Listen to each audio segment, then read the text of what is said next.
Olá, crianças, tudo bem com vocês? Eu espero que sim.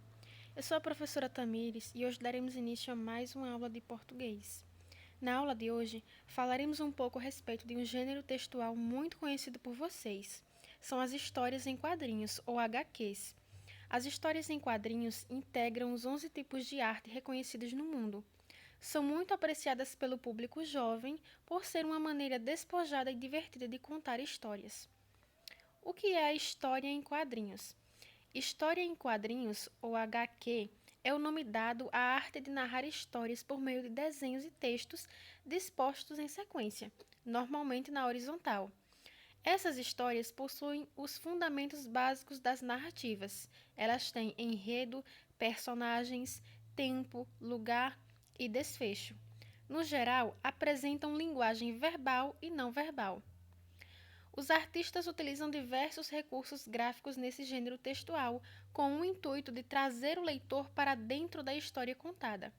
Para comunicar as falas das personagens, por exemplo, são empregados balões com textos escritos. O formato desses balões também transmitem intenções distintas. Por exemplo, balões com linhas contínuas sugerem uma fala em tom normal. Os balões com linhas tracejadas indicam que a personagem está sussurrando. Os que apresentam contornos em forma de nuvens apontam pensamentos. Já os balões com traços pontiagudos exibem gritos. Outro recurso bastante explorado são as onomatopeias, definidas como palavras que tentam reproduzir os sons. Exemplo: cabrum, como o som de trovão, tic-tac, como o som dos ponteiros do relógio, entre outros. Também é bastante explorado o uso de letras de tipos diferentes e sinais de pontuação, sempre buscando a interação com o leitor.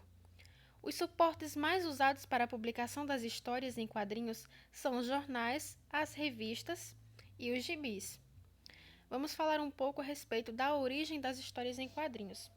A primeira história em quadrinhos com as características que conhecemos hoje foi publicada nos Estados Unidos em 1894, em uma revista chamada Trut, pelo americano Richard Outcault.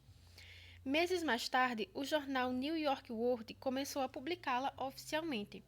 Essa HQ intitulou-se The Yellow Kid e narrava as peripécias de uma criança que vivia nos guetos de Nova York, sempre vestida com uma camisola amarela. A personagem comunicava-se por meio de gírias, numa linguagem bastante coloquial, e trazia reflexões acerca da sociedade de consumo e de questões raciais e urbanas. No Brasil, a primeira revista em quadrinhos chamou-se O Tico Tico e foi publicada em 1905 pelo periódico O Malho.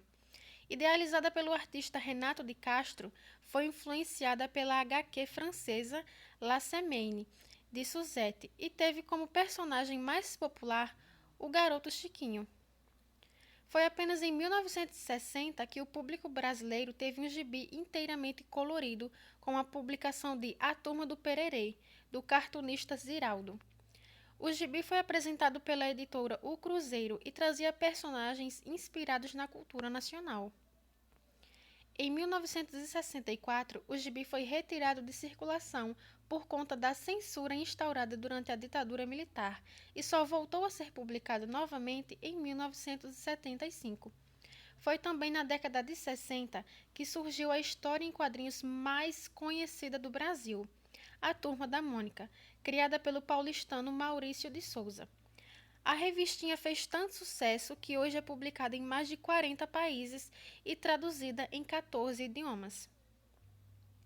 As histórias em quadrinhos estão presentes em todo o mundo e existem várias personagens emblemáticas.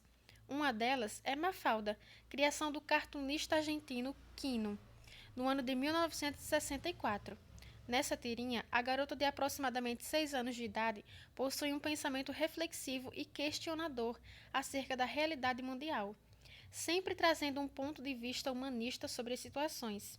Mafalda é muito conhecida em toda a América Latina e na Europa e se tornou um símbolo argentino. Outra HQ muito conhecida é Calvin and Hobbes, intitulada Calvin e Haroldo no Brasil, criada em 1985 pelo americano Bill Watterson. As tirinhas foram exibidas em jornais até o ano de 1995. Nela, o garoto Calvin vive as maiores aventuras e uma amizade profunda com o tigre Haroldo, que na realidade não passa de um bicho de pelúcia. Agora que falamos um pouco sobre as histórias em quadrinhos, vamos praticar?